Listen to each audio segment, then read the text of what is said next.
Reif, que é um baita de um livro massa aí de eletromagnetismo. Eu também estudei por ele, é muito legal. Daí as primeiras questões são lá do capítulo 3, né? Sim. Foi onde eu comecei a ter um pouco de dificuldade.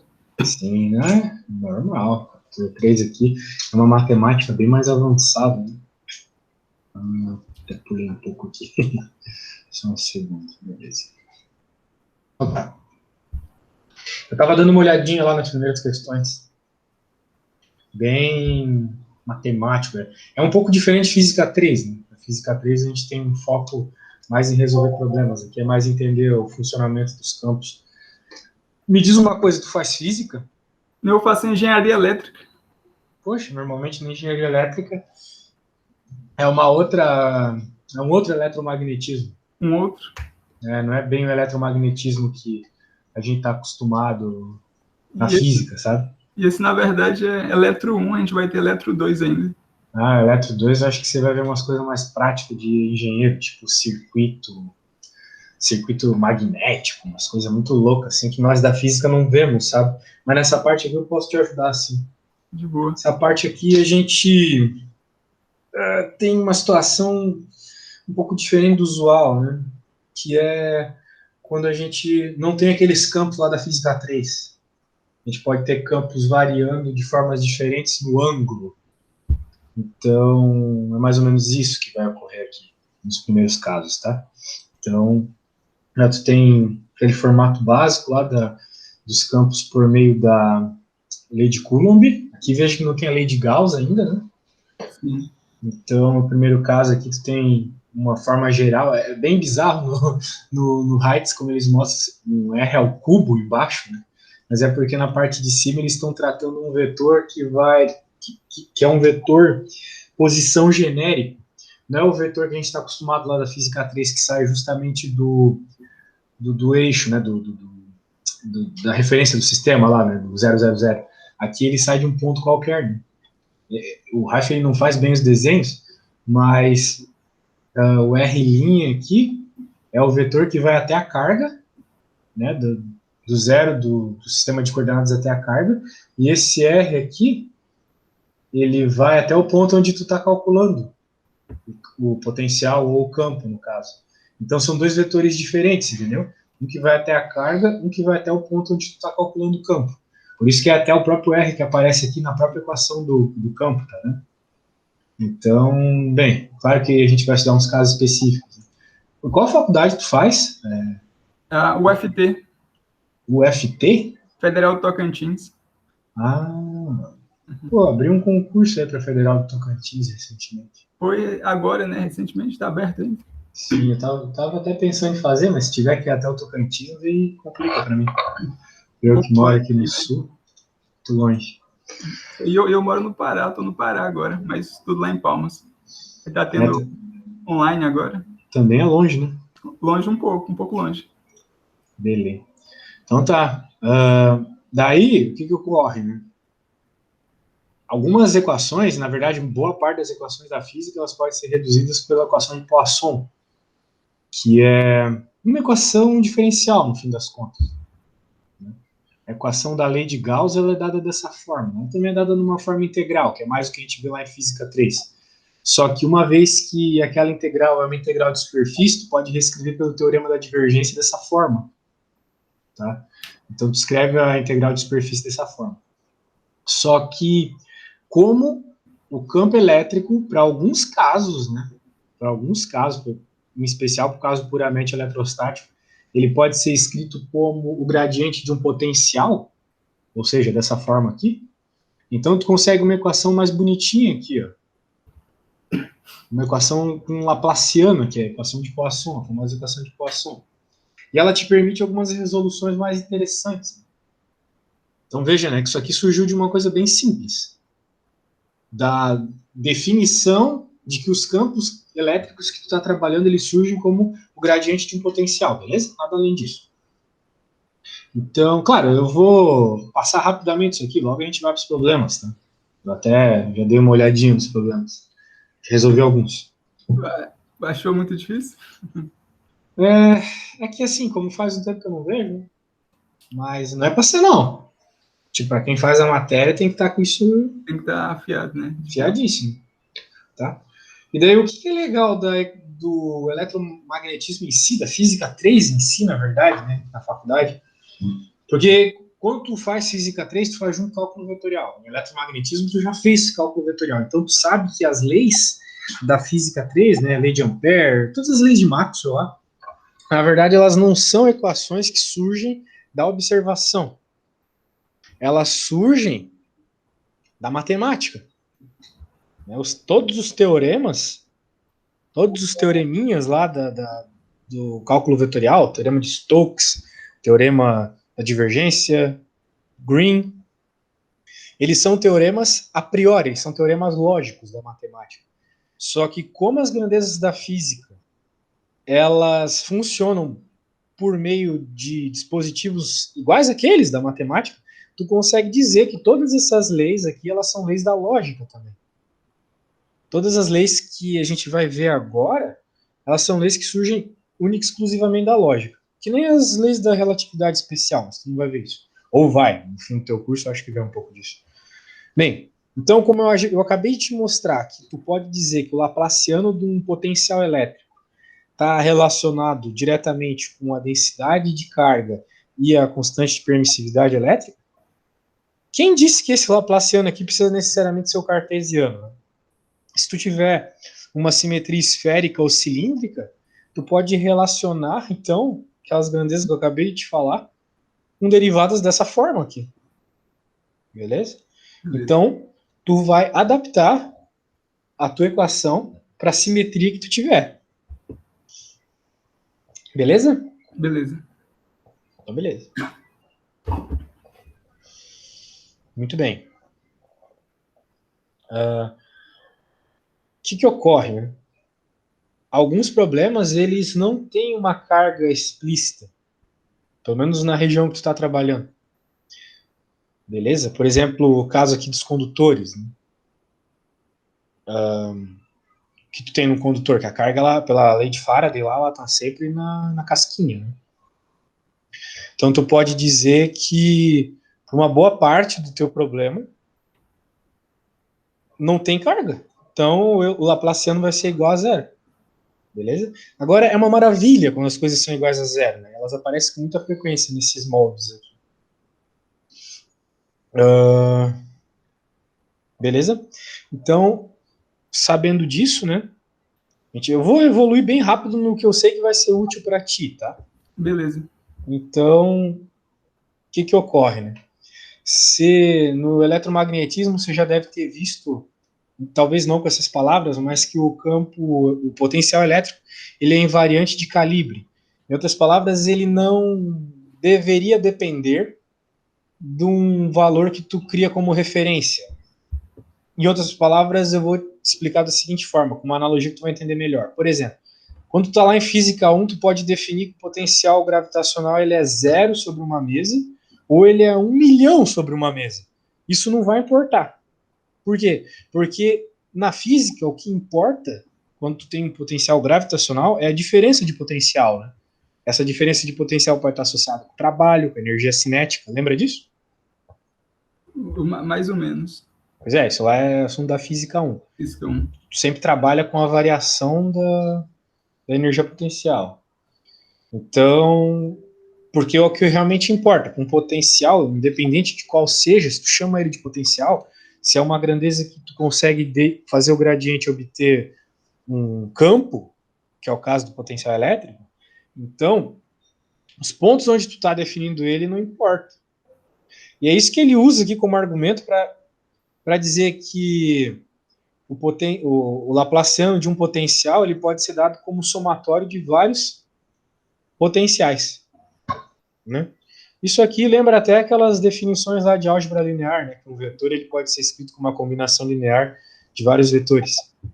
Matematicamente é a mesma coisa. Mesma coisa que lá da álgebra linear. Só que aqui eu estou falando no contexto de física. Então, beleza. Em outras palavras, tu tem vários argumentos para dizer que se é igual a zero, tu pode escrever como o somatório de vários potenciais. Beleza? Só um argumento aí. Que tu vê o tempo todo na física e na matemática, mas tu normalmente não usa eles. Aqui tu está usando. Então, somatório de vetores aqui. Beleza? Beleza. Então, muito bem. Então, se tu pode escrever desse jeito, o que a gente vai chegar aqui, né? A gente chega nessa expressão aqui, ó. Isso aqui é muito importante. Tu quer fazer uma integral, né? Porque eventualmente tu quer achar qual é esse potencial, independente do que o teu problema está pedindo, né? Tu vai ter que integrar eventualmente para encontrar alguma coisa. Então, pelos teoremas ali do cálculo vetorial, tu vai conseguir reescrever, se for o caso. Né? O teorema da divergência ela te permite, né, reescrever um laplaciano como estava ali. Né? Tipo, aqui a gente tinha um laplaciano. Aqui, eventualmente, se tu quiser integrar numa determinada superfície, então tu já vai ter uma expressão um pouco diferente. Muito bem. Agora vem as partes difíceis, só que eu acho que a gente não precisa ir para elas agora. A gente pode resolver o primeiro problema da tua lista antes de ir para essa parte de harmônicos zonais aqui, tá? Porque esses harmônicos zonais, eles são para uns casos bem específicos, assim. E a primeira questão, ela não é bem específica, ela é bem geral. Então, vamos lá para a primeira questão. Tentou fazer ela? Eu não tentei. Eu só li ela. Não tinha entendido bem como. Eu tenho ela feita aqui, então a gente vai. Pelo menos ela vai sair. Tá? Deixa eu só chegar lá, então. Estava na página 60. Só quero marcar a página aqui. A gente ir até a página dos exercícios. Pô, o método das imagens é chato demais. Quando chegar lá vai ser triste. Não sei, eu acho que o professor não cobrou o método das imagens, não tenho certeza. Mas a questão não é essa. Vou jogar no Python para a gente poder resolver ela. Ok. Deixa eu pôr aqui.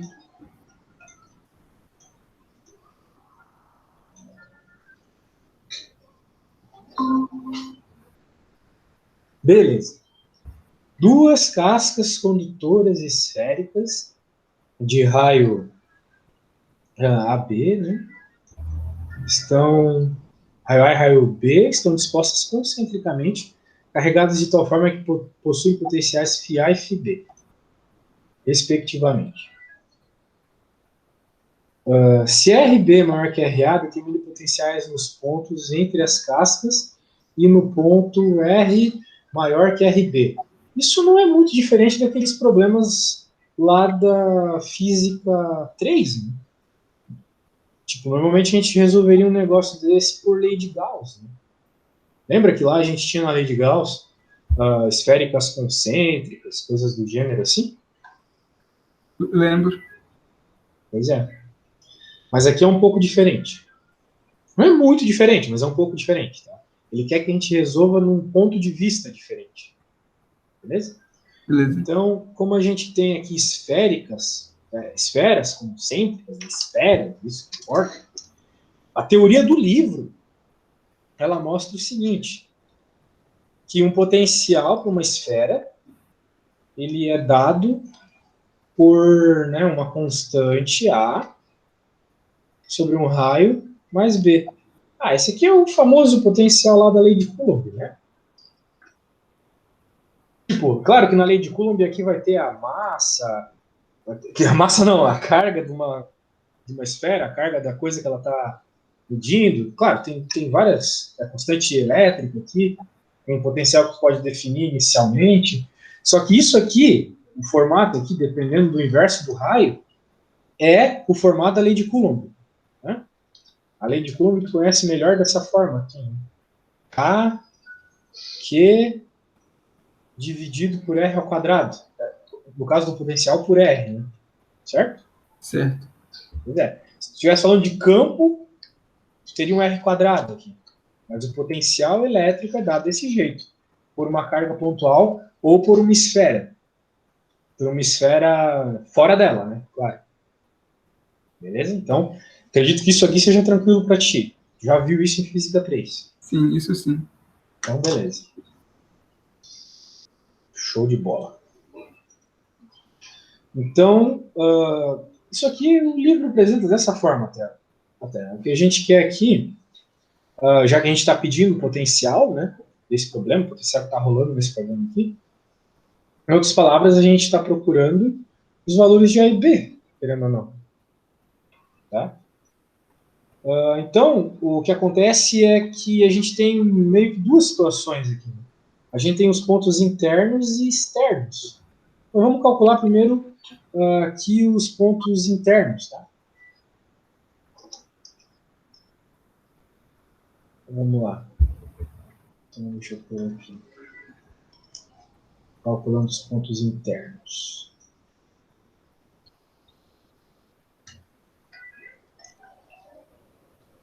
Viu? Porque tipo, ele quer, talvez não deixei muito claro isso, mas eu vou fazer o que o programa está pedindo, tá? Ele quer os pontos entre as cascas, ou seja, internos, e os pontos para um raio que está medindo maior que RB, ou seja, maior que a maior casca. Certo. Então, internos e externos, eu vou chamar dessa forma. Deixa eu pôr aqui. Beleza, então, para fazer isso, né, no contexto de eletromagnetismo, não de física 3, de eletromagnetismo, então, bem mais matemático. Aqui a gente vai ter que utilizar algo que a gente utiliza para tudo na física. Claro que tu é de engenharia, mas na física a gente utiliza muito isso, que são as condições de contorno, tá? Então, eu vou dizer o seguinte, que num determinado raio A, né, o raio da nossa primeira esferinha ali, eu vou ter um potencial φA. E um raio B, eu vou ter um potencial φB, que foi essas coisas informadas aqui, ó, tá vendo? Sim.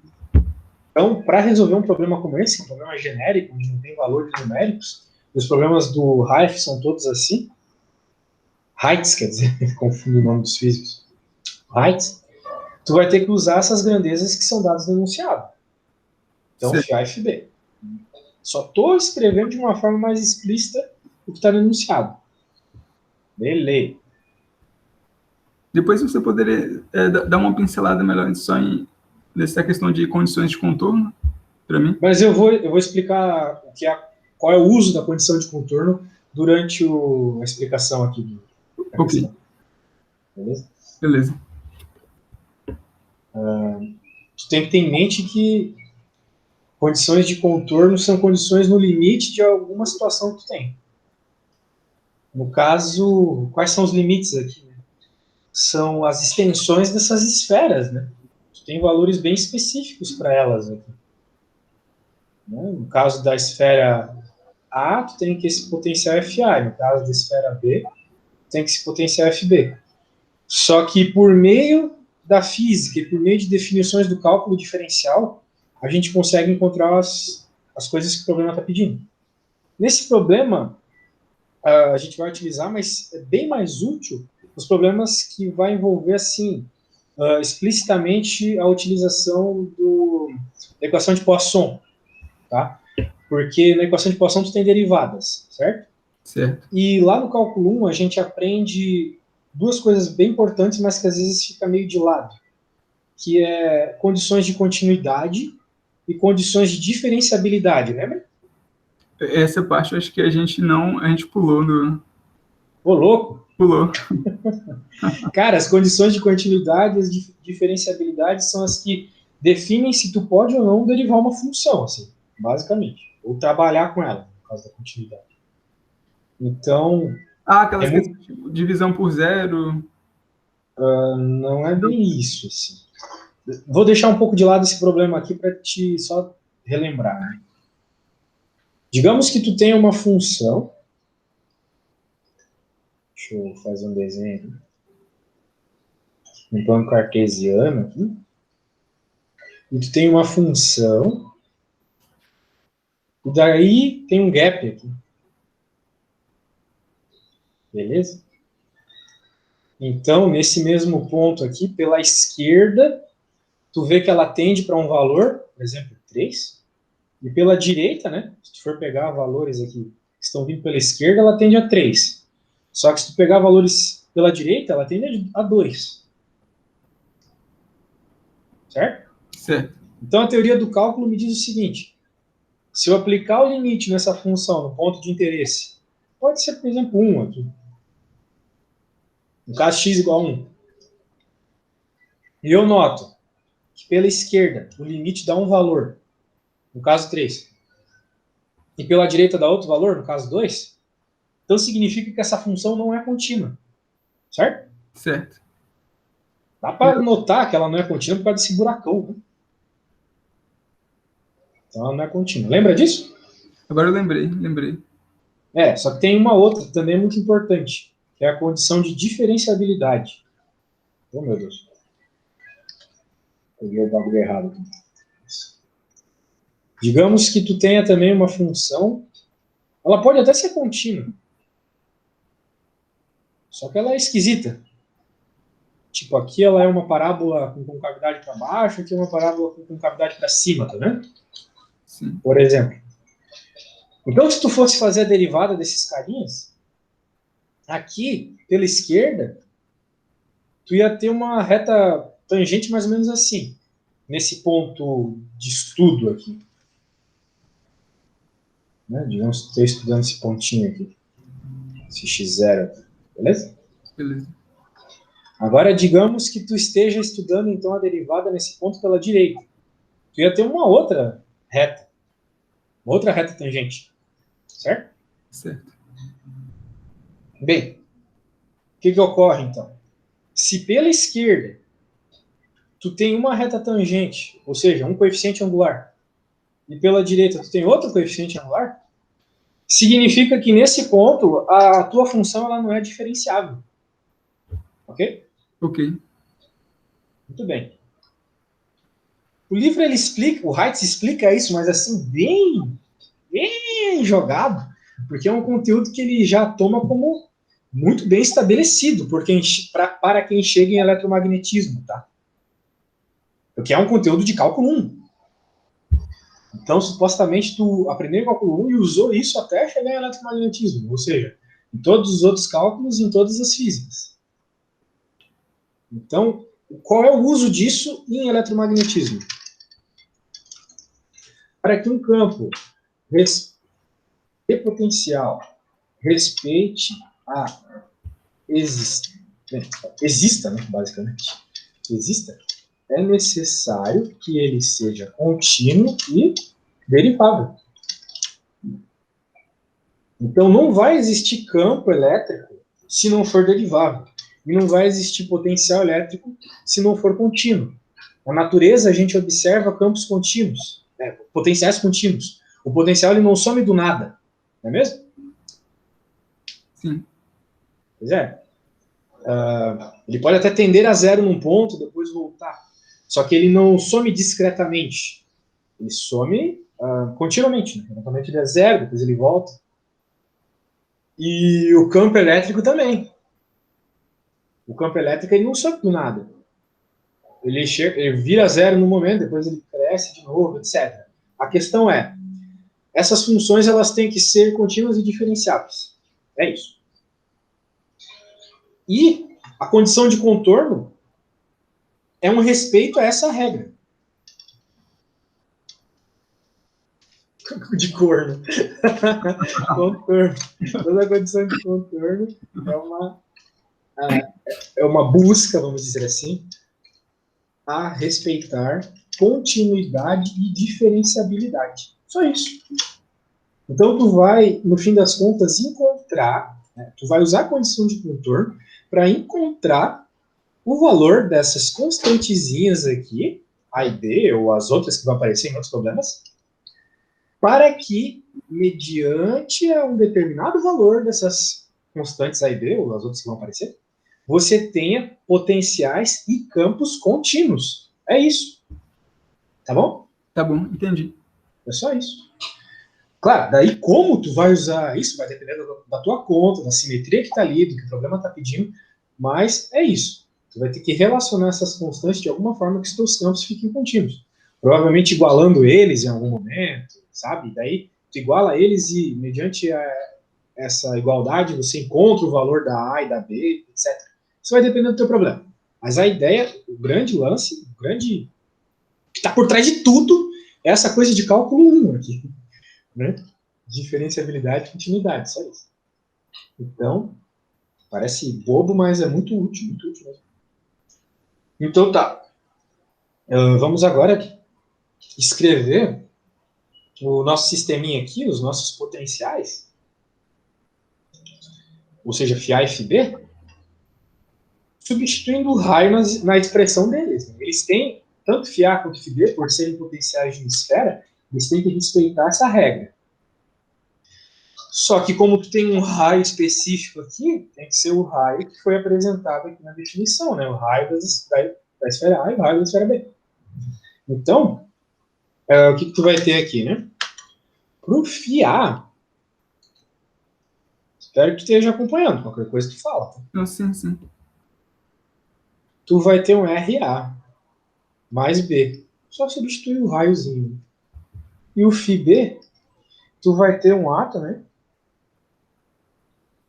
RB mais B. Muito bem. Daí, professor, mas tu tá colocando a mesma constante nos dois? Essa é a condição de contorno. Ok?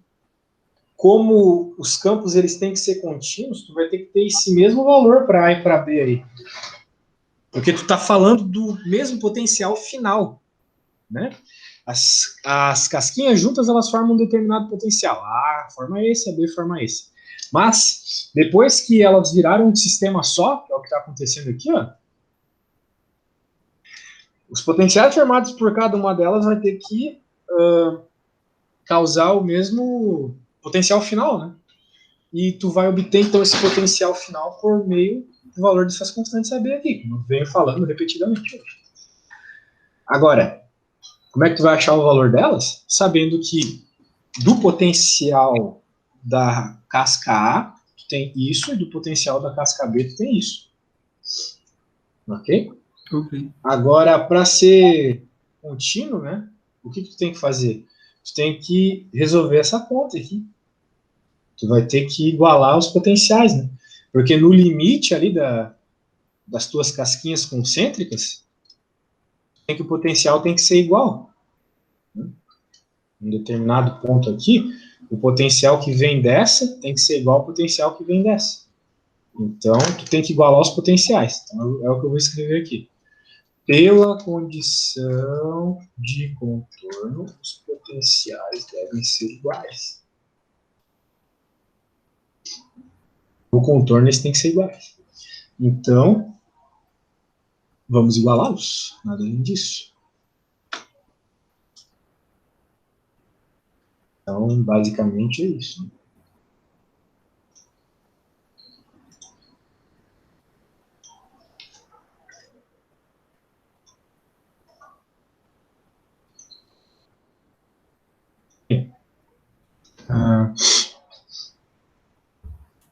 Beleza.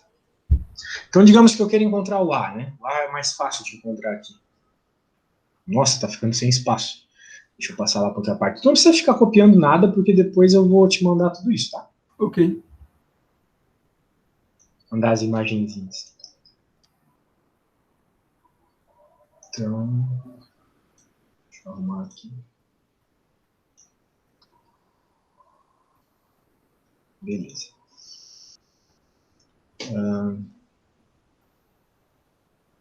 Deixa eu ver se eu não cometi nenhum erro aqui.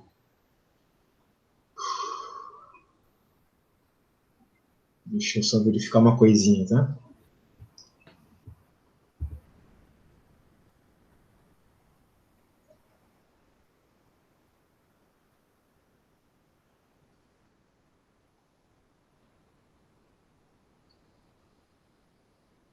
Eu acho que eu errei uma coisa aqui. Bem, não é que eu tô completamente errado, né? Mas é melhor a gente igualar isso aqui não dessa forma, mas sim levar em conta o seguinte, que tu pode deixar igual a zero dos dois lados aqui desse sistema, né? Então tu vai ter zero igual a AB menos FA e tu vai ter zero igual a AB menos FB, ok? Ok. Então, tu vai ter zero igual a zero, então.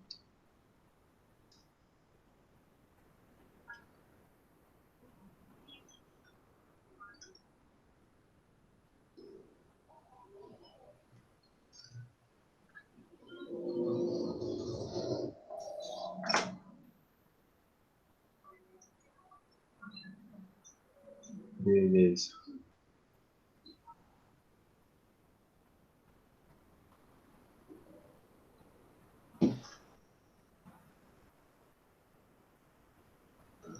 Muito bem.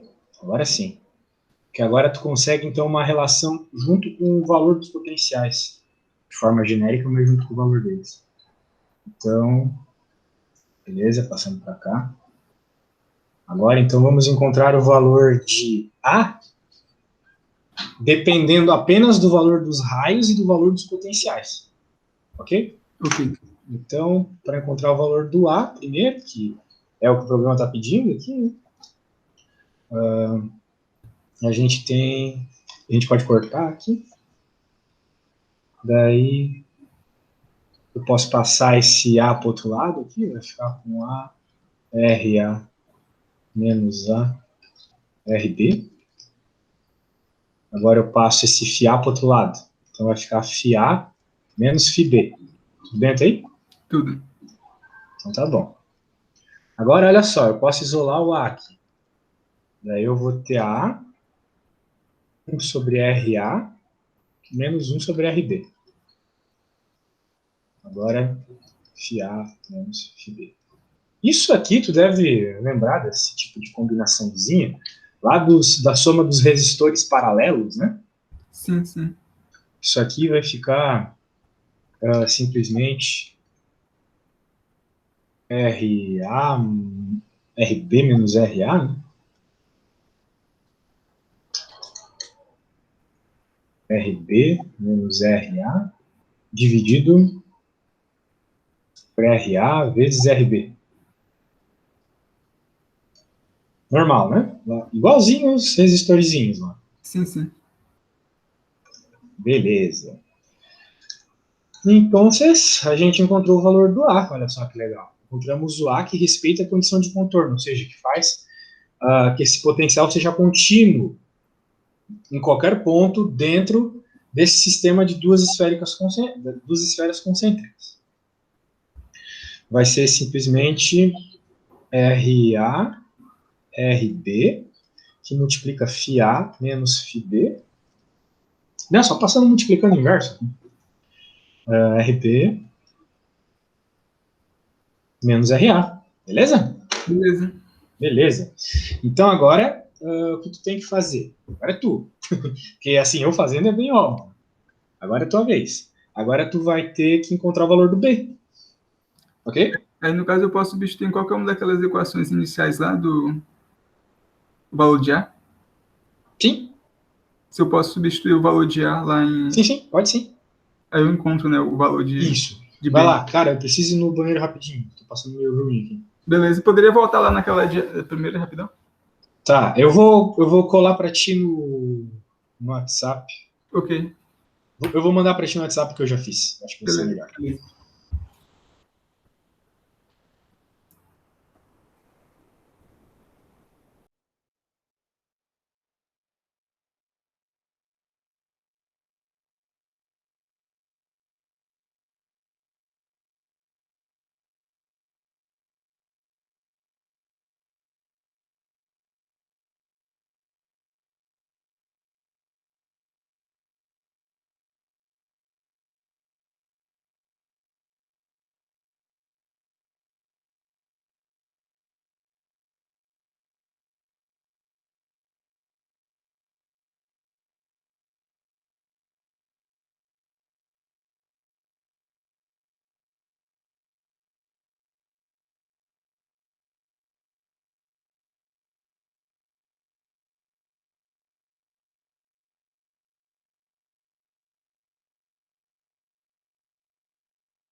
Conseguiu achar o valor do B?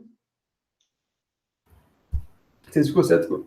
FIA menos FIA vezes RA menos FIB vezes RB dividido por RB menos RA? Fala de novo. Menos FIA vezes RA menos FIB vezes RB dividido por RB menos RA? Um dos dois tem que ser positivo na parte de cima. Acho que tu errou algum sinal. Deixa eu ver aqui.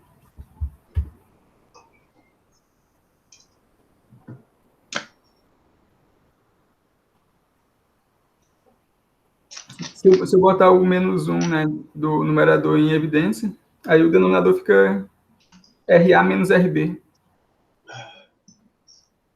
Não, mas na parte de cima ali tu tem que ter, vou falar, né? Tem que ter o FIB-RB positivo.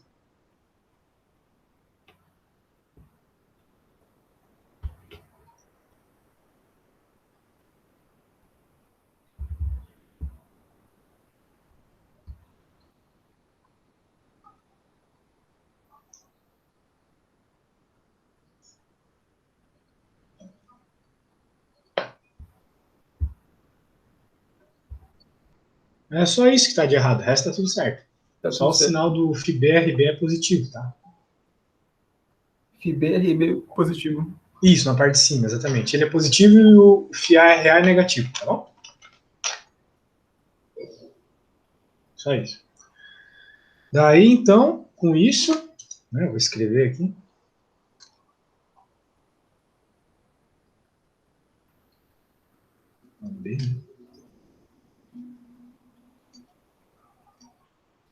FIA, RA é o que é o positivo? Não, negativo. Ah, que é o negativo, né? Tá certo, agora deu certo. Foi na hora Isso. de fazer a distributiva lá do Eu percebi que você perdeu o sinalzinho. Não tem problema. Legal.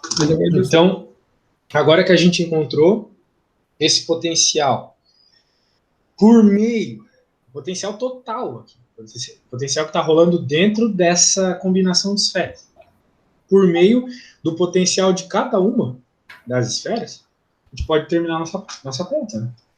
O potencial que eu tinha definido lá no começo de um arranjo de esferas, não era AR mais B? Sim. A gente encontrou o A e o B por meio do potencial das duas outras esferas, que também tinham esse formato esférico. Então, vai escrever tudo aqui vai ser meio chato, mas potencial dependendo de R dentro vai ser o A aqui, esse carinha, copiar. Isso aqui era para ser só mais fácil, hein? Vezes 1 sobre R. Esse é o A, vezes 1 sobre R. E agora o B, que é o que a gente acabou de conversar aqui.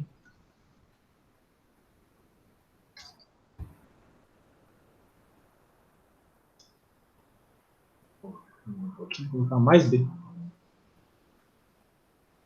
Beleza. Só que não era só isso que o programa pedia, né? Ele pedia fora também, né? Fora também, exatamente. O externo. Muito bem. Externo, tu tem que lembrar que, na verdade, o que importa para o externo é simplesmente o fato de que, pô, fora, né, é um potencial de lei de Coulomb normal, né? Tipo, não sei nem como explicar mais simples que isso, mas é a lei de Coulomb normal lá de fora. Eu considero como se fosse uma carga pontual, mais ou menos. O potencial vai ser igual de uma carga pontual, exatamente. Só que o que acontece? Tu tens que ver que o argumento aqui vai ser os efeitos de blindagem que ocorrem num sistema como esse. Então, bem, de toda forma, né? Tu vai ter o externo, deixa eu colocar aqui, pelo menos o formato por hora. vai ser um φ de um, chamar de outra letra, de um C sobre R. Ok? Agora, qual que é essa constante? Tem que ter em mente que fora desse sistema, se imagine como um receptor do campo elétrico. Na prática, você só vai ver, te mandando o campo elétrico, a esfera B, a esfera maior. Porque a esfera menor está dentro, não é mesmo? Sim. Campo ou potencial. Pensa na lei de Coulomb, né? Na lei de Coulomb não, na lei de Gauss, por exemplo.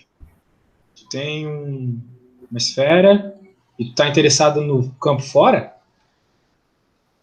tu está pensando só na gaussiana associada a essa esfera. Dane-se o que tiver dentro. Porque o que está dentro está blindado por essa esfera. Né? Então, o que está fora está associado só com a esfera de fora. Daí, o que acontece? Né?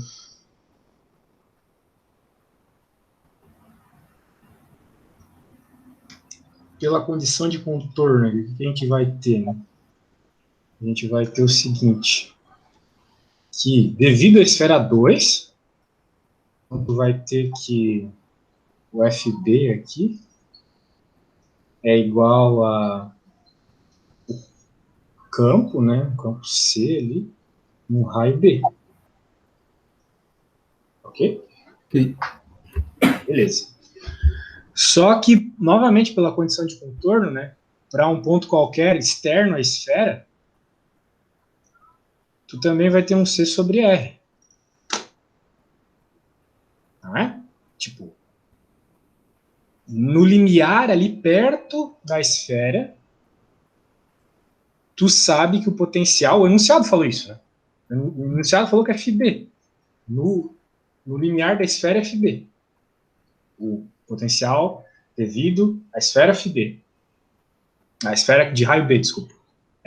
Tanta coisa com o mesmo nome que o cara fica meio confuso, né? Então, o enunciado falou que no contorno, a esfera B tem esse potencial. E eu acabei de falar que por efeito de blindagem, pela própria lei de Gauss, né? Efeito de blindagem, estou falando da lei de Faraday, né? Da gaiola de Faraday. A gente sabe que o potencial que eu vou medir tem essa mesma regra. Onde essa constante aqui tem que ser a mesma constante do limite pela esquerda, que é esse potencial. Né? Eu estou vendo o meu potencial, pela analogia com o que eu fiz aqui, pela esquerda. Então, o contorno me diz que pela esquerda é isso. E pela direita é isso. É o que eu estou procurando. Então, no fim das contas, eu estou procurando o valor de C. E esse valor de C eu vou obtê-lo em função do meu limite pela esquerda, para que haja continuidade. Então, eu encontro, por essa condição de contorno, que o C é φB-RB. Certo? Certo. Para que seja contínuo, para que em qualquer ponto eu tenha uma mesma equação contínua que respeite todas as definições desse problema, eu sou obrigado a ter que C igual a φB. A φB-RB. Então, quando eu for medir esse campo, eu vou ver, o enunciado falou que no contorno é isso. Show. Depois do contorno, tem que respeitar essa equação aqui, pois é uma esfera. Show. Como é que eu faço para nessas duas situações eu ter o mesmo valor? Apenas se C for igual a φ BRD. Só isso. Então, vou aumentar um pouco aqui.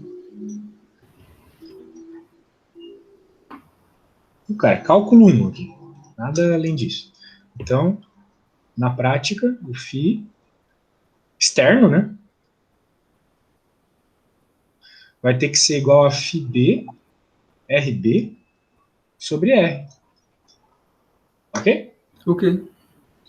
Se for φB-RB sobre R, veja que interessante, né? Vamos ver como na prática isso aí funciona. Jogue RB nessa equação aqui. Né? né, eu encontro, né, isolando aqui, né, tem que ser igual a FB. O potencial fica Vai dar FB, FB. que é, se eu jogar RB aqui, vai dar FB, que é justamente o que o enunciado falou. O enunciado falou que quando eu tenho um raio RB, o potencial é FB. É escrito isso lá. Né? Sim. Então é isso que eu obtive por meio do cálculo 1 aqui. Tranquilo? Tranquilo.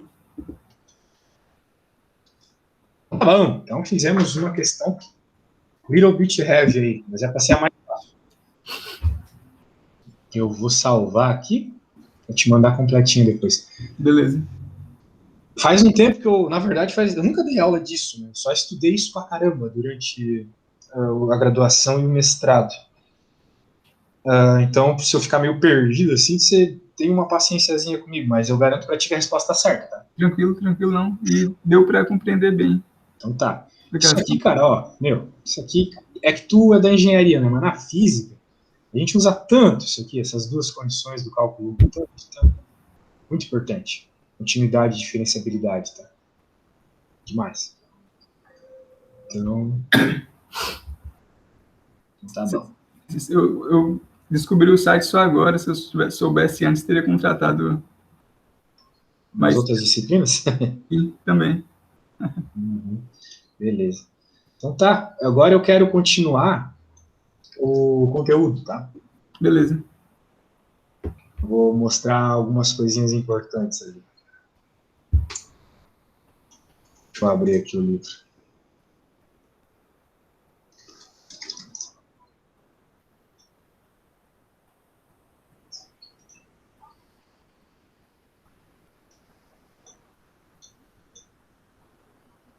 Vamos voltar para a página 60, página para anotar. Beleza. Então, cara, o legal da introdução ao eletromagnetismo, esse livro é uma introdução ao eletromagnetismo, é que, no fim das contas, independente da simetria que tu tiver, tu vai trabalhar com uma variável independente só, tá? Tu tem um problema geométrico. Quando tu tem um problema de potencial elétrico, a gente sempre reduz ele a um problema geométrico. Tu tem que resolver apenas cálculo vetorial, não tem muita física. É só matemática aqui, tá? Só matemática. Tipo, não tem física mesmo aqui. Não tem. Até é muito lindo isso, na verdade, porque são leis da natureza, mas que funcionam única e exclusivamente por fundamentos matemáticos. A gente obtém essas leis não na física, na matemática. O Maxwell obteve isso sem observação. Se tu parar para pensar, isso é absurdo, na verdade. Né? É uma lei matemática que rege processos físicos. Então aqui a gente só vai resolver matemática. Não tem muita interpretação, sabe? Que nem tem os probleminhas de física 3 lá, onde, pô, tem a barra ali, daí tem outra bola, e daí vai ter um campo no meio que vai ser zero, sabe? Daí tu tem que usar lei de Newton para dizer que o somatório das forças é zero, aquele papo todo. Aqui não, aqui é só matemática. Então, a ideia é o seguinte, sendo a introdução ao eletromagnetismo, como é, as questões são um pouco mais fáceis, porque tu vai ter uma variável independente só. Perceba o seguinte, quando a gente está falando de um Laplaciano, ele é um operador diferencial em 3 dimensões, x, y e z. Né?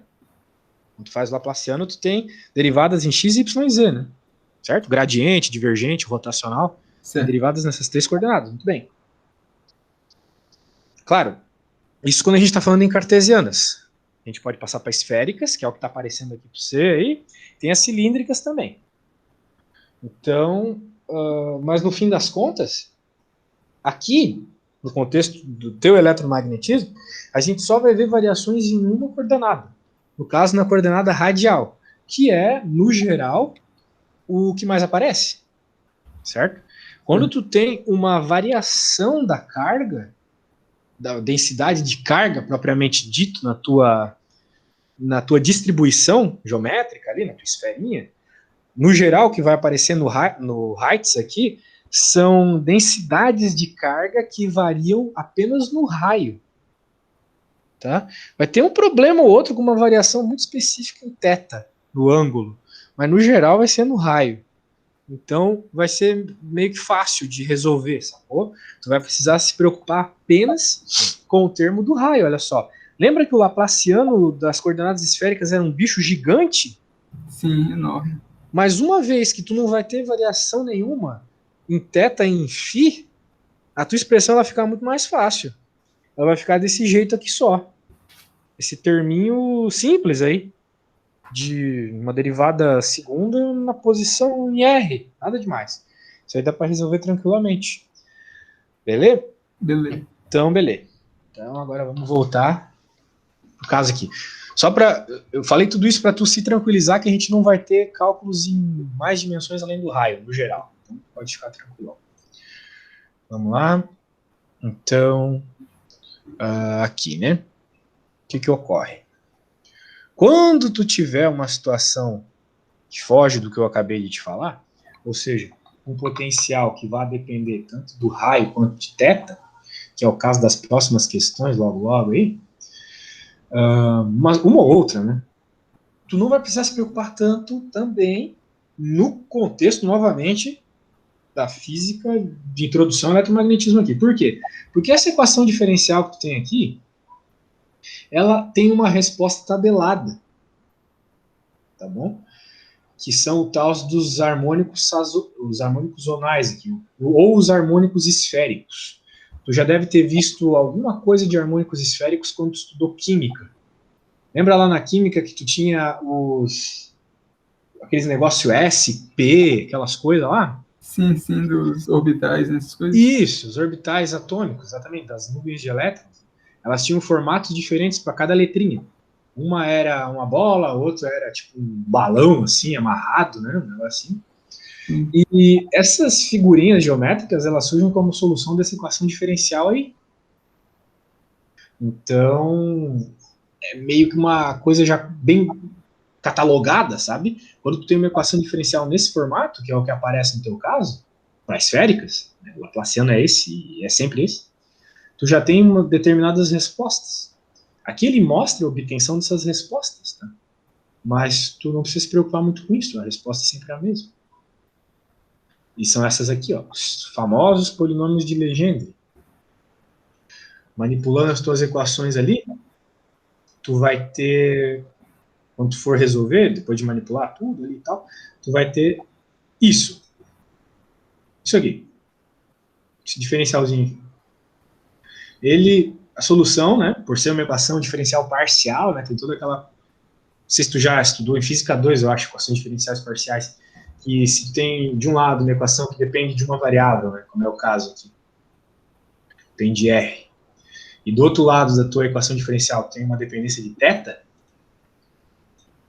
a única forma de isso fazer sentido, né, de diferenciais de diferentes variações aqui, R e θ, chegarem numa igualdade, é se tanto do lado esquerdo quanto do lado direito, tu tem uma constante como resposta. Ok? Ok. E então, essa constante aqui está associada com esses n's. E para cada n diferente que tu tiver, né, tu vai ter um polinômio de Legendre maior. Então isso aqui é meio que uma expansão, tá? Quanto mais n's tu tem, mais precisão na tua resposta. Mas no geral a gente vai ter só n até 2. Né? Por quê? Porque se tu tem o n até 2, tu vai ter o r quadrado, que aparece no campo elétrico. Então, é basicamente isso. Toda vez que tu tiver uma variação como aquela, r e θ, tu já tem a solução. O potencial vai ser sempre um Rn Pn. Ok? Ok. De o n, daí vai depender ali da tua condição de contorno e tudo mais. Né? Se tiver uma condição de contorno com uma variação da densidade de carga, por exemplo, variando ao quadrado da distância, o teu n é 2. Variando linearmente na distância, o teu n é 1. Assim vai. O valor desse n vai alterar o nzinho desse pzão aqui. E esse pzão é o próprio polinômio de Legendre, que a solução já está aqui. Para n1 é só cosseno θ, para n2 é 1 meio de 3, cosseno ao quadrado de θ. Então, veja que a solução já está pronta. Tu só vai precisar saber como utilizar ela. Show? Show. Show. Então, beleza. Esse aqui é um exemplo clássico dos clássicos, então eu acho bom a gente dar uma olhadinha, tá? Beleza. Então tá. Vamos lá. A gente tá falando de uma esfera aqui. Então, vou ler o que está escrito aqui. Condutor esférico de raio A é uma superfície equipotencial, tal qual lá na física 3. Representaremos seu potencial por φ0.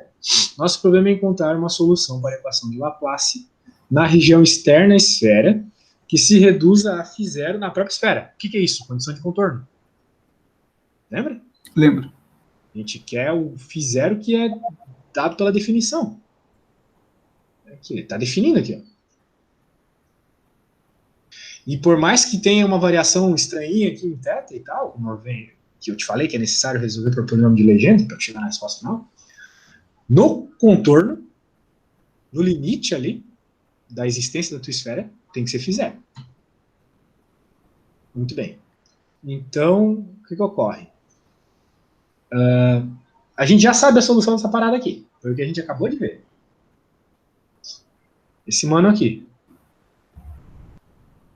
Que é, para cada n, isso aqui, uma expansão. Tá? Tá. Então, aqui, ó. Para n igual a 1, esse carinha. Para n igual a 2, uma constante vezes o r cosseno θ, que é a primeira soluçãozinha lá. Do n igual a 1, né? Aqui, do n igual a 2, essa. N igual a 3. 3 cosseno ao quadrado de θ menos 1. Lembra que eu te falei agora há pouco? E assim vai. Então tá, aqui eu só expandi o polinômio de Legendre. Nada além disso.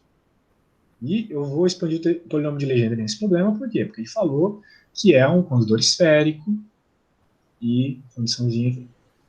Beleza. Agora que a gente já sabe que o campo é dado, grosso modo, dessa forma, o que a gente tem que fazer?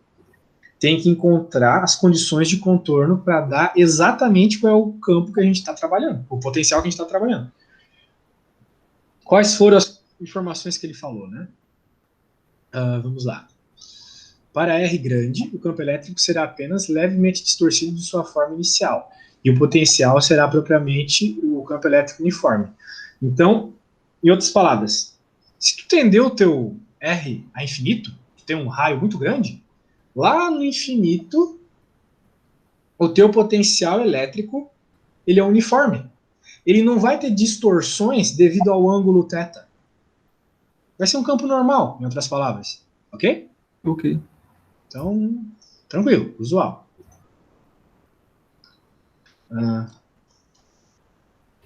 Beleza. Vamos lá. Então, não só o campo elétrico, que em outras palavras, o que ele está dizendo aqui? Que a derivada tem que existir no infinito e ser constante, mas também o potencial elétrico. Ok? Lá no infinito, o potencial elétrico, ele tem que respeitar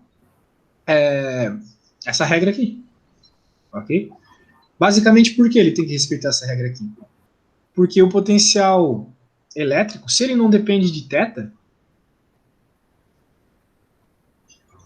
né, ele não é simplesmente uma integral linear aqui.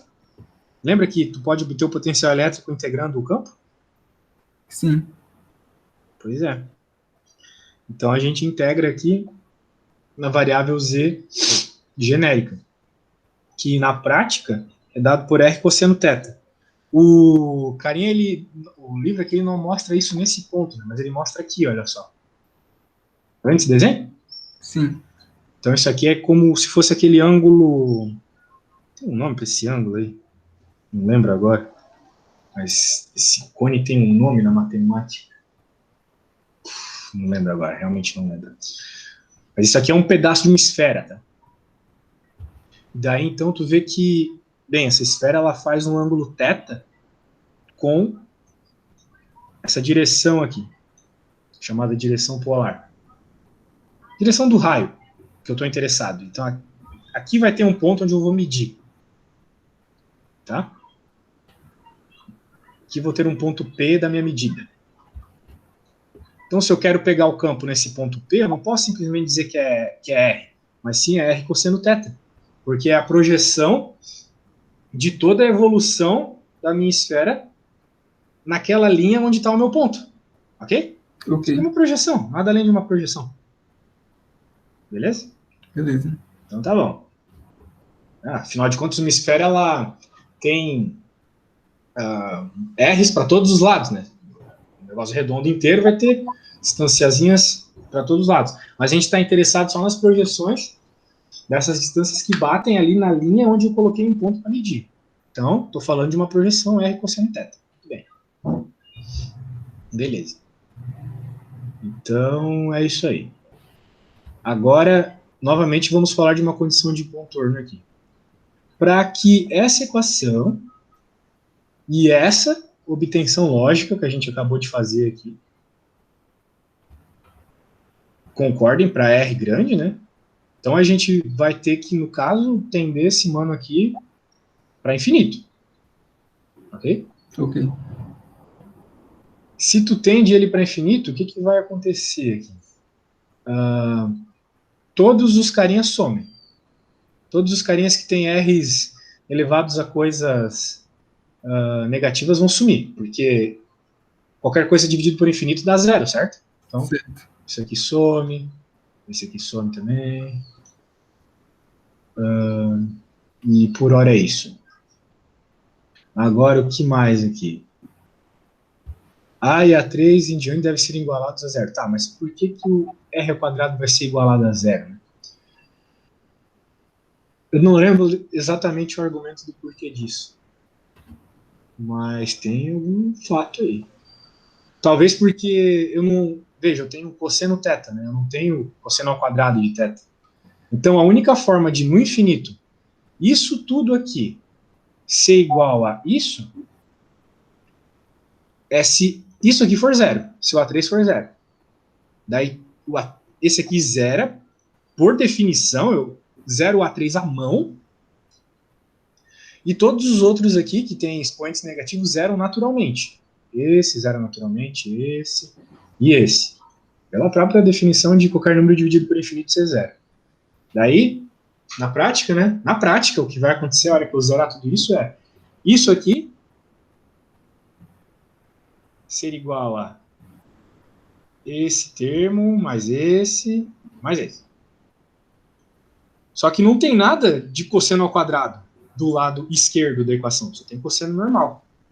Então, se não tem cosseno ao quadrado do lado esquerdo da equação, obrigatoriamente o A3 tem que ser zero. Entendeu? Entendi. Show. Então, a gente consegue encontrar A2 igual a menos E0, tal qual é enunciado lá. É isso. Então, beleza, isso no infinito, né? Então, a gente já encontrou um valor para A2, perfeito. Agora, qual que é o próximo argumento do cara aqui? O termo C1R1 produz um campo radial que, como poderia esperar, é compatível somente com um condutor esférico conduzindo carga total livre. É o Coulomb normal. Como o nosso problema trata de um condutor descarregado, a constante C1 deve ser igualada a zero. Porque um campo como esse, que é o famoso campo eletrostático da lei de Coulomb, não pode surgir de um condutor descarregado, sacou? Então, fisicamente, a gente iguala isso aqui a zero. De um negócio que varia em θ em R, não pode sair a lei de Coulomb do potencial normal. É isso que ele está te dizendo. Tá bom?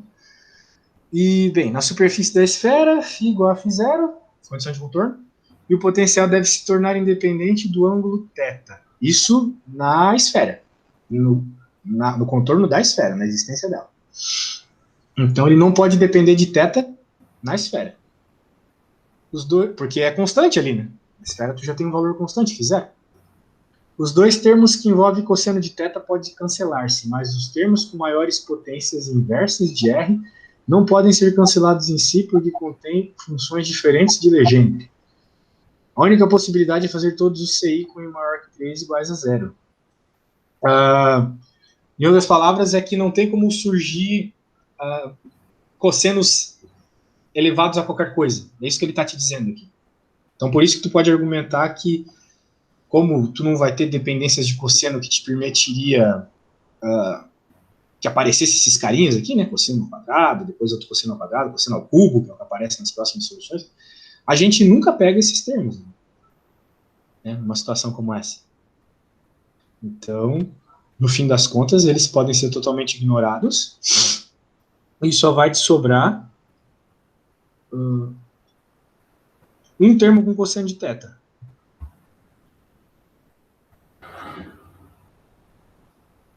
E ele só sobra, na verdade, porque ele é parzinho com esse aqui, né, no caso. E agora, bem, ele usa novamente a condição de contorno para igualar essa expressão com essa, né, no contorno.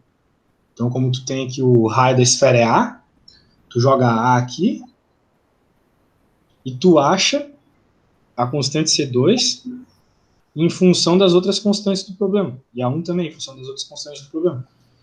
É isso, cara. É sempre esse tipo de cálculo, assim, que tu vai ter que fazer parte a parte, sabe? Análise a análise, assim, detalhe a detalhe do teu problema. Então, mas sempre tendo em mente que tu já tem essa solução aqui, tá? E vai ter que adaptar ela às condições de contorno que o teu problema está te dando. Beleza? Beleza. Então tá. Beleza. E daí, como, bem, aqui finalmente, uma vez que tu tem o potencial e tu viu lá que ele depende de R de θ, se tu quiser encontrar o campo elétrico desse potencial, tu só precisa derivar em R e derivar em θ. Porque campo elétrico é derivado do potencial. Só que é derivado do potencial em todas as variáveis dele. No caso que ele varia em R em θ, tu tem que derivar em R em θ. Beleza. E no fim das contas, o campo elétrico ele tem esse formato esquisito aqui, que é o formato quando depende de θ também. Agora é o seguinte, eu não vou para harmônicos cilíndricos, tá? Porque é meio complexo, a gente vai ficar meio, muita coisa para uma aula só. Vamos fazer mais um probleminha da lista. Beleza. 2. Vamos lá. Não que vá ser algo simpático também, mas vamos lá. Agora cascas cilíndricas. Vai ser um problema bem parecido com o anterior. Só que em vez de tu utilizar a equação do potencial de uma esfera, que tu conhece bem, né, que é a lei de Coulomb, uma constante sobre R, aqui tu vai ter que usar o potencial de um cilindro, que é alguma coisa com Ln, se não me engano, né? Lembra disso? Mais ou menos. Lá em Física 3 a gente resolve pela lei de Gauss os potenciais o campo, né, do cilindro e aparece Ln. Então, coisas que tu já viu em Física 3, hein? Nossa, ficou horroroso. Deixa eu colocar normal. Beleza. Então é o mesmo problema, só que para cilindro.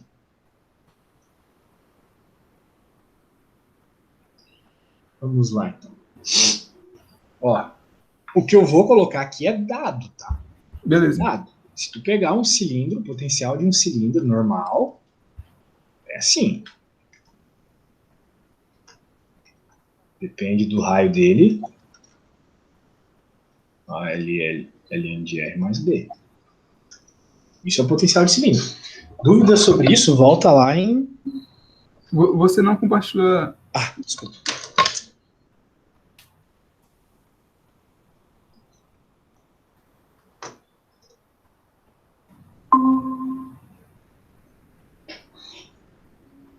Agora sim.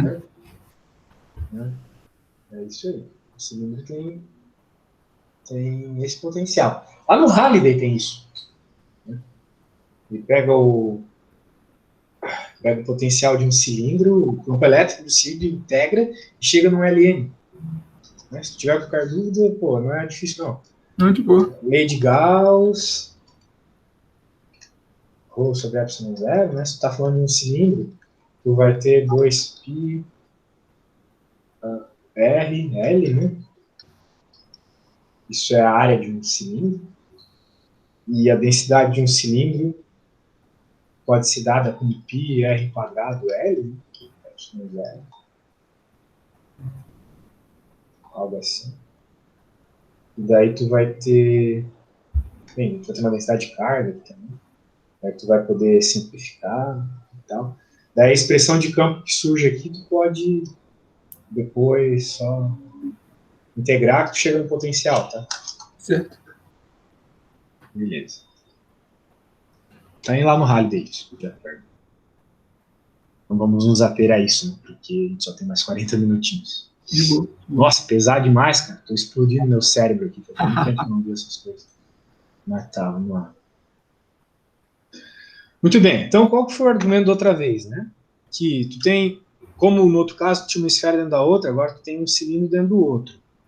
Então, o primeiro cilindro, tu sabe que ele tem uma constante, né? Ele vai ter esse campo, esse potencial fiar no raio dele. É o que está dizendo no enunciado. Tá ali. O enunciado está dizendo isso. Expostos parcialmente, carregados de tal forma que possuem potenciais FA e FB, respectivamente. Então, quando tu tem um raio A, o cilindro 1 tem potencial FA. Uma coisa para o B.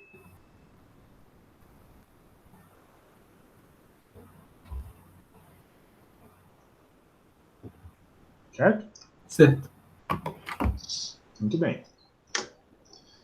Então, o que tu tem que fazer aqui, né? Se tu está procurando a expressão geral para os pontos entre as cascas cilíndricas, tu está preocupado com essa equação aqui. Essa é uma equação de... Nós temos simetria cilíndrica, afinal nós temos dois cilindros, então a equação tem que ter um potencial para esse formato. Só que vai surgir do potencial desses dois cilindros aqui, que tem que respeitar essa regra. Essa regra aqui. Por condição de contorno, no cilindro de raio A, tem que respeitar essa regra aqui também. E no cilindro de raio B também.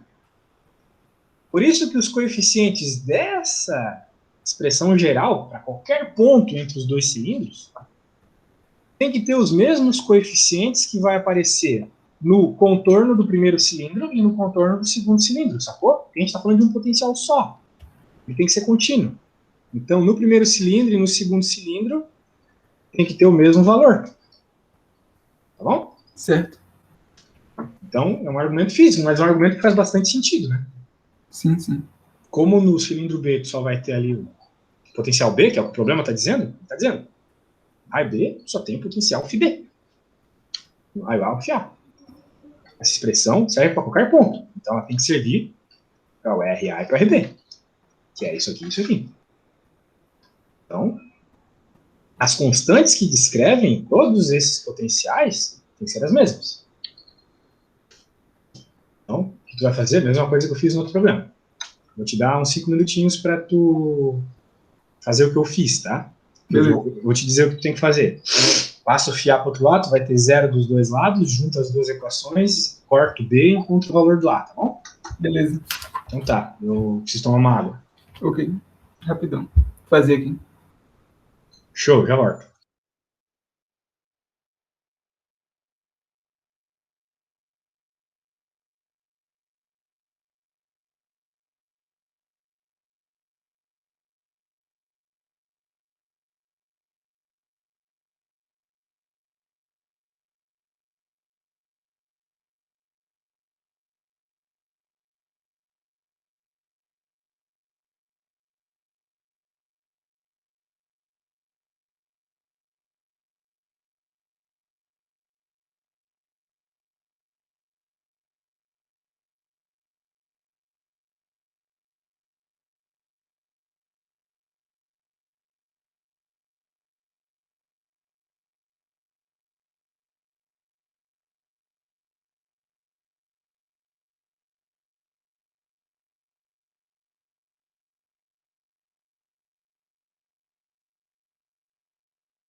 Oi, e aí, conseguiu achar o valor do A?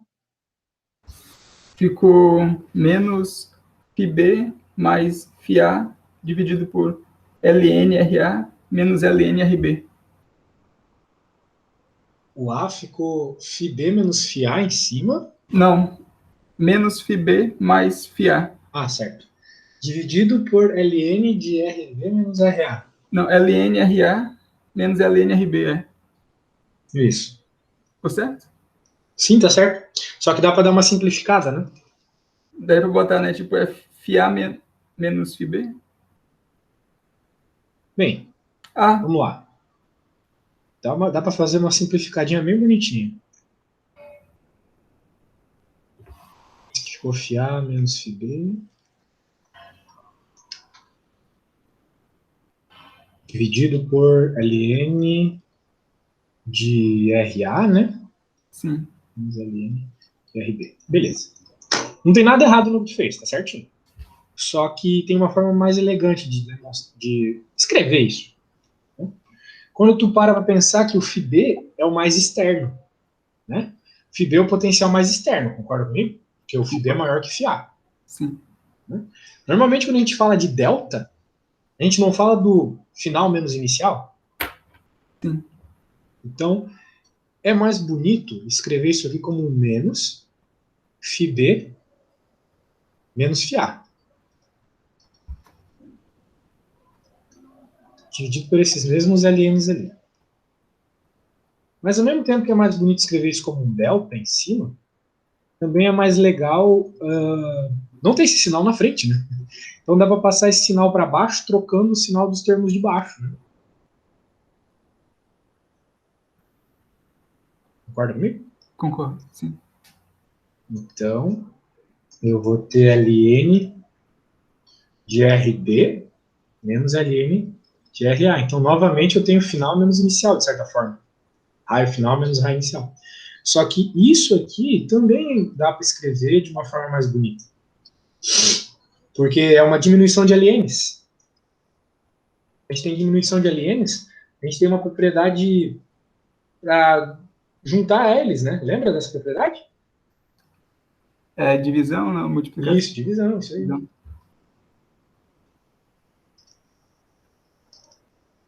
Então eu vou transformar, na verdade, isso numa divisãozinha. Ln de RB menos RA. Agora sim. E aí, achou o valor do B? O B eu vou calcular agora. Beleza, vai Isso lá. aí, rapidão.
Quando chegar na resposta, avisa, tá? Tô por aqui.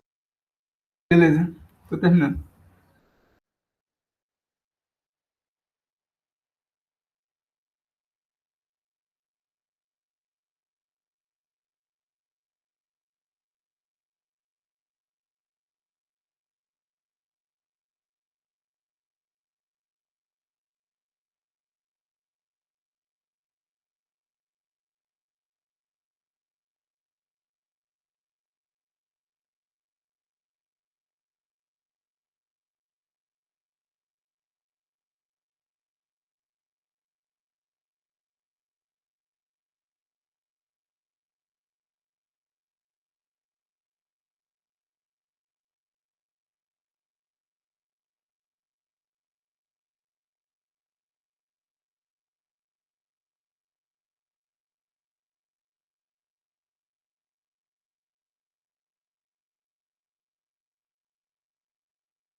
Ficaria FIA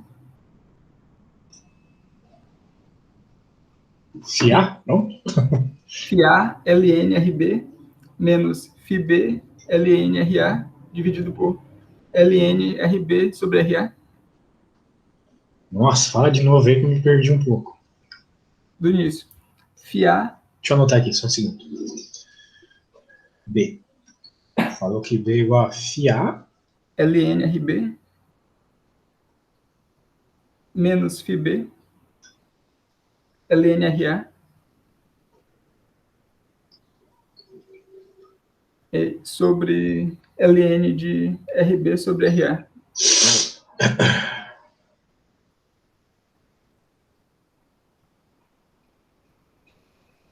Sim, isso aí. Certo?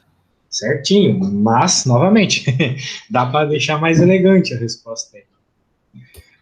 Tu lembra que existe uma propriedade de LN que envolve os números que multiplicam LN? Que vai é o tipo que sobe aí, né? Vira a potência do argumento do LN, né? Sim, sim. Porque daí tu consegue juntar tudo numa coisa só, né? Que é o que nós queremos. Pra deixar bem bonito.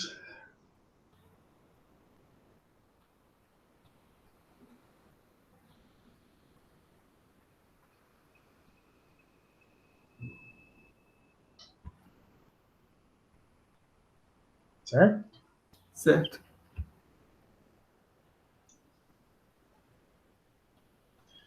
Agora que tu só tem LNs, né? Ou seja, logaritmos de mesma base, com argumentos diferentes, tu pode deixar tudo num logaritmo só, né?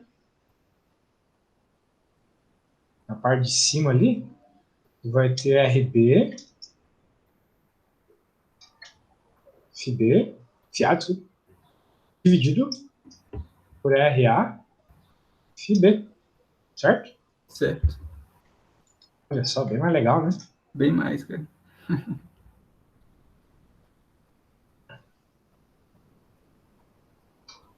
Bom, vai praticando essas propriedadezinhas aí. A gente esquece, não. Bom demais. Tu entrou na faculdade, já tava em pandemia já? Não, não. Eu entrei em 2019. Já no quarto período agora.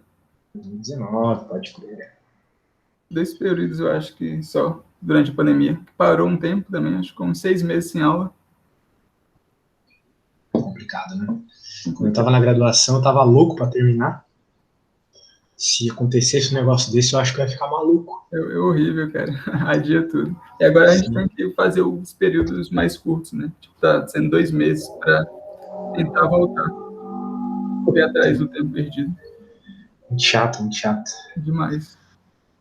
Pior de tudo é que, tipo, uma matéria como essa é gostosa demais de estudar com os amigos, sabe? Eu, todo fim de semana, estudava essa matéria aqui com um colega meu, todo domingo, porque é muito boa de discutir coisas. Sim, E sim. daí, com esse negócio à distância, fica muito ruim. Acaba perdendo essa parte da graduação, fica muito boa. Discussão. Então tá, agora o externo. Tu acha que consegue fazer sozinho? Aquele mesmo argumento que eu te dei lá? Se tu parar pra pensar, eu vou fazer um desenho, você eu gosto de fazer desenho, eu não tô fazendo nenhum. Né? Tu tem um cilindrinho dentro de um cilindro. Parece uma forma de bolo. Daí, agora que a gente tá...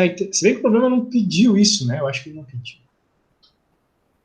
Pontos... entre as cascas cilíndricas, não pediu. Mas se tu quisesse o ponto externo, né? O que tu faria, né? Mesmo argumento. Só importa... Isso, só importa de fora, né? Tu vai ter, querendo ou não, um campo aqui, né? Potencial elétrico, né? Potencial. Só que vai ser o mesmo que passa aqui. E tu já sabe qual é o potencial ali. Ali, né? Potencial FB. Vou dizer aqui pela esquerda, né? Vou colocar aqui. Esquerda. Pela esquerda tu tem FB igual a nosso tiozinho aqui, né? O ALN de RB. Ou no caso de C. LN de RB. Não misturar as letras. E pela própria estrutura, tem para qualquer outro ponto aqui que dependa do R também. Só que tem que ser o mesmo C, para que no contorno tenha a mesma função. Então, se tu simplesmente isolar C na primeira, tu vai ter que ser FB sobre LN de RB, certo? Certo. Então, FB, LN de RB, LN de R. Beleza? Beleza. Beleza. Então, eu acho que a gente pode ir para a próxima da tua listinha. Qual que é a próxima? A Não é a próxima. 3, né? Não é, deixa eu ver aqui, cara, que eu me perdi. Então, tô com o livro aqui aberto. Deixa eu ver aqui na nossa conversa. Tá meio longe.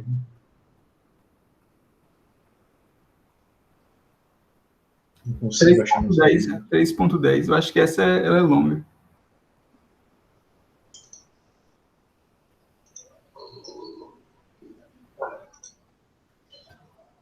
Cara, mas é muito produtivo. Eu ia penar para aprender isso aqui, cara. Não tem dúvidas. Eu penei pra caramba, você também vai penar. É bom quando tem alguém que ajude, né? Tipo, o que eu tô fazendo aqui, cara, não é nada demais, sabe? Nada que tu não teria com algum colega também. Conversar e tal, tentar entender a física por trás do processo, esse tipo de coisa. Mas, né, fazer o que esse nosso digníssimo governo, Estado, qualquer coisa do gênero, não deixa de voltar a ser coleguinhas. Né? Então, tem que fazer as aulinhas particulares. Vamos lá. Tá aparecendo aí pra você, né? Demonstre que para uma esfera condutora não carregada, o que nós temos numa esfera condutora não carregada, situada num campo elétrico inicialmente uniforme, o potencial devido à esfera é o dipolo pontual. Oh, meu Deus. O que é um dipolo pontual? Lembra do dipolo? Sim. Eu acho que sim. Dipolo... Eu lembro de ter feito um exercício até anteriormente sobre isso. Dipolo, tu vê lá no começo de campo elétrico, também tem o dipolo do potencial elétrico. Lá em Física 3, tu usou o Halliday quando fez Física 3? Sim, A gente usou o Halliday. Sim, lá no Halliday tem toda uma definição dele, obtém o dipolo fazendo uma aproximação lá, e ele diz então que o potencial do dipolo era alguma coisa R ao cubo, vezes o cosseno do ângulo, algo assim, lembra? Sim. Lá no Halliday tem isso. Claro que eu não vou fazer toda essa definição agora, né? Que o Halliday faz, ele até explica passo a passo de como tu obtém o campo elétrico para um dipolo. A gente vai pegar essa resposta só. Certo, ok.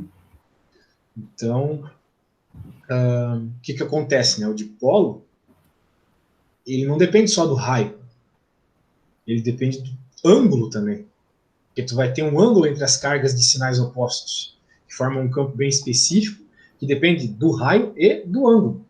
Que, veja, é algo parecido com o que a gente conversou, né, agora há pouco, na explicação que eu te dei sobre o potencial de uma esfera, não é mesmo? Sim. Dependia do raio e do ângulo. Então a gente vai ter uma situação parecida. Então provavelmente a gente vai utilizar polinômios de Legendre para resolver, né? Então, o potencial elétrico, como a gente conhece, agora o negócio vai começar a ficar barra pesada, hein? Ele pode ser dado como 1 menos A ao cubo, R ao cubo. Deixa eu mais para cá. Um pouco menor também. É 0, R cosseno θ. O que eu escrevi aqui, cara, é basicamente o dipolo. Tá bom? Tá bom.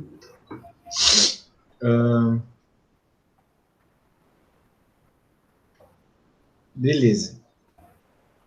Só que não sei se eu já posso ir te mostrando as coisas desse jeito. Acho melhor obter isso primeiro. Porque senão fica meio jogado assim, esse coeficiente na frente. Sabe, no fim das contas, cara, essa expressão que eu acabei de escrever para ti, ela surge de uma obtenção por meio dos polinômios de Legendre, tá? Eu vou fazer isso. Senão vai ficar meio tosco. Tá? Tá ok. Vamos obter isso aqui. É mais ou menos o que... É mais ou menos utilizar aquela resposta lá do polinômio de Legendre que eu te mostrei, só que com um caso bem específico. Por causa do dipolo. Tá? Eu acho até que o professor vacilou em não ter pedido para fazer a 3.9 primeiro. Para entender a 3.10, a gente tem que chegar nessa expressão. Então a gente tem que fazer a 3.9. Senão essa expressão vai ficar meio jogada. Tá? Tipo, tá, é a expressão que tá no Halliday, mas vai ficar meio jogada, sabe? Então, Vamos nessa, então. Vamos lá, vamos encontrar isso aí primeiro. Ai, meu Deus do céu. Se é para explicar, vamos explicar direito, né? Vou fazer 3.9 aqui. Senão, pô, eu te mostro um bagulho com 1 menos A ao cubo ali, tu fala, beleza. Não é assim também. Tem motivo para ser daquele jeito. Então, show. Cara, eu gosto muito dessa matéria aqui. Foi a única matéria durante toda a minha vida de físico que me fez chorar na aula. Tem uma coisa maravilhosa aqui, tipo... de emoção ou de... De emoção, do que foi muito bonito que o professor fez. Sabe quando a gente está estudando lá no começo, a gente vê isso no terceiro ano do ensino médio, que a gente coloca uma carga, tipo, tem uma esfera condutora, daí tu coloca, a esfera ela é condutora positiva, tem carga positiva nela, por exemplo. E daí tu coloca um bastão carregado negativamente. As cargas, elas vão ficar tudo numa calota da esfera. As cargas negativas, no caso, né? Elas vão ficar do lado da esfera que fica perto do bastão, certo? Certo. Pois é. Ele mostra isso por meio do polinômio de Legendre. Tipo, uma coisa que o professor ele fala assim muito jogado lá no terceiro ano. E até em Física 3, no começo de Física 3. Aqui não, ele mostra o passo a passo do que ocorre nesse processo. Então, eu olhei isso, não posso estar vendo isso na minha frente. Aí eu comecei a lacrimejar na aula. Assim, é muito louco. Muito foda, cara. É bem bonito o que ocorre aqui. Não é coisa de físico, né? Tu quer mais coisas práticas. Então, não sei. Ó, eu não sei se a gente vai conseguir terminar esse problema hoje, porque ele é muito longo, tá? De boa, então pode deixar para a próxima. A gente. Tá. Eu só quero dar uma começadinha aqui. Beleza, beleza. Tá?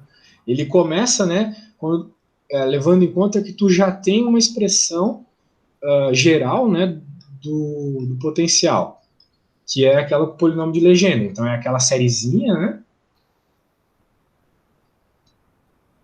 que é um AN, como é que era? RN, mais um BN, esses N's dependendo lá da tabelinha dos termos do polinômio de Legendre, né? Daí P de N teta. Termos que dependem de R de teta.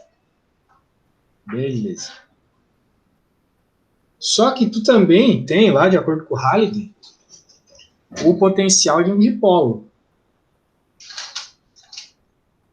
Né? Do jeito mais simples lá, não do jeito que eu tinha te mostrado agora há pouco. Então, que é 1 sobre 4π epsilon 0, né? O casinho, não sei como é que eles chamam aí, tua faculdade. Casinho é mais ensino médio, né? Tudo bem. É. Desse jeito, né? Sim, desse jeito. Lembra que pela condição de contorno, lá no exemplo que eu estava lendo para ti, a gente tinha que ir comparando, no infinito, no limite da esfera, no centro da esfera, a gente vai comparando as coisas, lembra? Lembro. Então, a gente vai ter que fazer o mesmo aqui para esse caso. Só que isso vai ser meio pesado para hoje, tá? Acho que eu já estou surtando, não sei você. Daí na próxima aula a gente pode terminar esse problema e começar o 3.10, tá? Beleza. Pode ser. No fim, a hora que a gente resolver esse problema, a gente vai chegar naquela equação que eu tinha te mostrado agora há pouco. Mas, novamente, por meio de condições de contorno. Então a gente vai ter que pensar um pouco nas condições de contorno desse problema. Então? Tá bom. Então tá bom, espero que você tenha gostado. Vou te mandar tudo que a gente fez hoje. É bem pesado mesmo, tá? Bem pesado, cara, mas, pô, bem massagem. Eu acho que eu evolui bastante hoje aqui. Bom, cara, consegui fazer sozinho, foi bem legal mesmo. Então tá, cara, vou finalizar por aqui e amanhã é o mesmo horário, né? Beleza. Falou, meu querido. Até. Falou, obrigado.